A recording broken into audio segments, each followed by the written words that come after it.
Okay, enough of that. Hey everybody, welcome to our first video lecture for COM 414/514. I hope everybody's having an awesome day. So speaking of being happy, are you happy about research? I know I'm happy about research. And what I want to do in this video is just kind of give you an intro to what to expect from the videos. Obviously the idea is for you to read the chapter and take a look at the video and then go take the quiz. That'll prepare you for class, and then in class we can cover some more of these topics, do some activities, and work with some of the concepts a little bit more one-on-one, working together, and that kind of thing like we talked about in class earlier this week. So what I want to do is just make sure that we clarify at the beginning of the term what communication research really all is about and how it's distinguished from other types of social science research. As a field, we do share a lot of similarities with like psych and soc, for example. However, in comm, we are primarily interested in the message. So we're really interested in communicative behavior and how that behavior shapes our perceptions of the world and is also shaped by our perceptions of the world. So communication is one of those things that's really cool and awesome because we do it every day. We can't get away from it, but we also use communication to study communication, which makes it really interesting, but it also makes it sometimes a little bit tricky and a little bit hard to study, particularly when we're talking about quantitative research where we're measuring variables and we're really needing to distinguish how we're going to measure those things and how we're going to define things in such a way that we can actually measure them and come up with some interesting results. Now, research obviously should be situated in theory.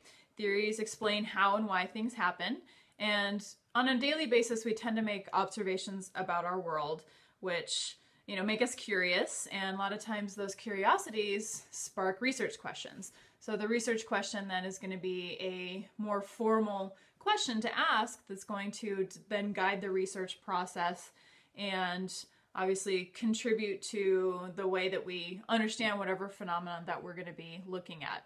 I really want to emphasize that the best research is going to be both theoretical and practical in nature, meaning that research should be guided by existing theory. So we have lots of communication theories already. We often use those theories to create new research questions, create new studies, and then the findings from those studies should filter back into our understanding of the theory, as well as be practical in nature, because what's the use of understanding something better if we can't then use that information and maybe become better communicators or more effective communicators on a daily basis, as well as share that information with other people.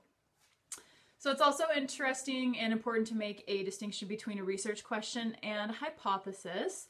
A research question, as I said, is going to be formed as a question. It's going to be something that helps to narrow down the topic, and it helps to just keep the research focused, because it's very easy to get too broad. There's so many things we want to know and so many things we want to study, but we can only do a little bit in any given study, so we have to narrow it down.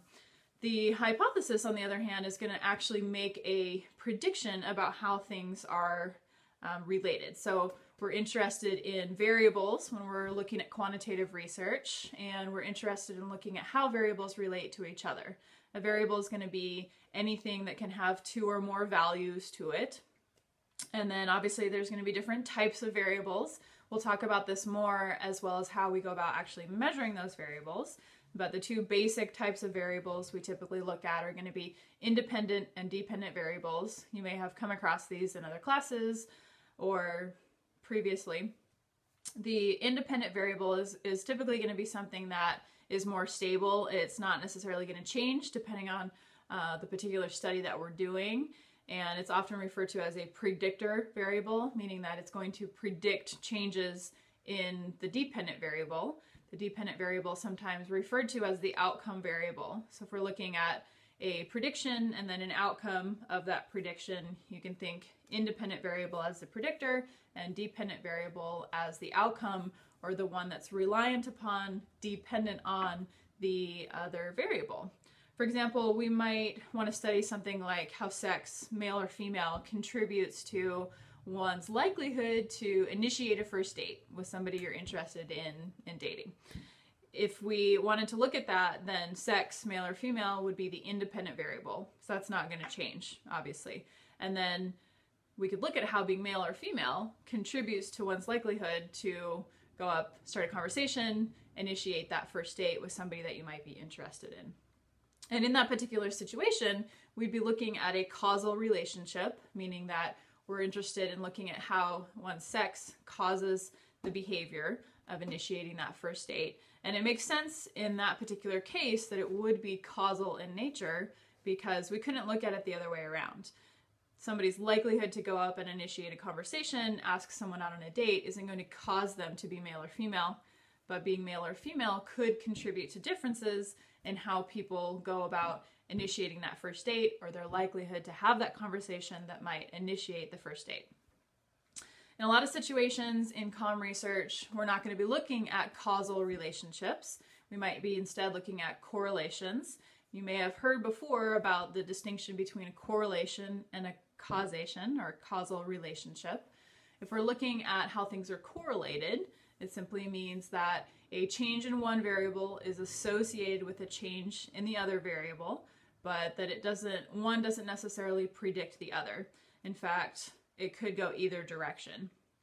We could have both positive or negative correlations. If it's positive, it means that as one variable increases, the other variable also increases. If it's a negative relationship, that means as one variable increases, the other variable decreases. And we can look at things in a lot of different kinds of combinations. So going back to our dating example, initiating a first date, we might look at something like mood.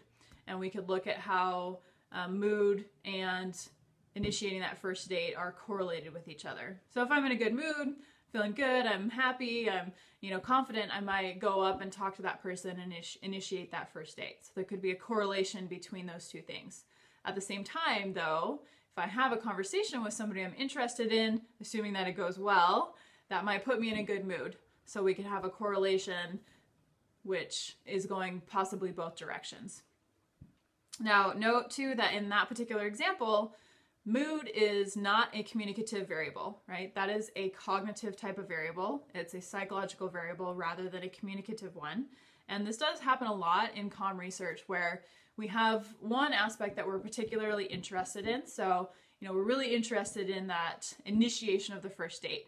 What contributes to people's likelihood to have that conversation, going up and talking to somebody and trying to get that first date. And we could look at a lot of different things that are associated with it or correlated with it. And some of those things may be psychological or situational in nature rather than directly communicative in nature. And that's perfectly okay. What we want to focus on, though, is the outcome, right? And looking at the message. So we're still interested in that communication behavior, but we're also combining it with other factors that might be psychological or situational in nature. So basically, when you're choosing topics, and I want you to start thinking about what you want to study this term, since you are going to actually create a survey and put it up online on Qualtrics and collect data with it, is to remember about focusing on the message. Think about what kind of communication behaviors you're really interested in.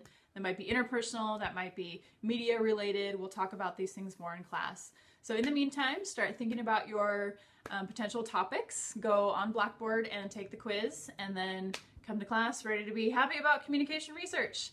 Have a great day and stay classy, SpeechComm. I'll see you soon.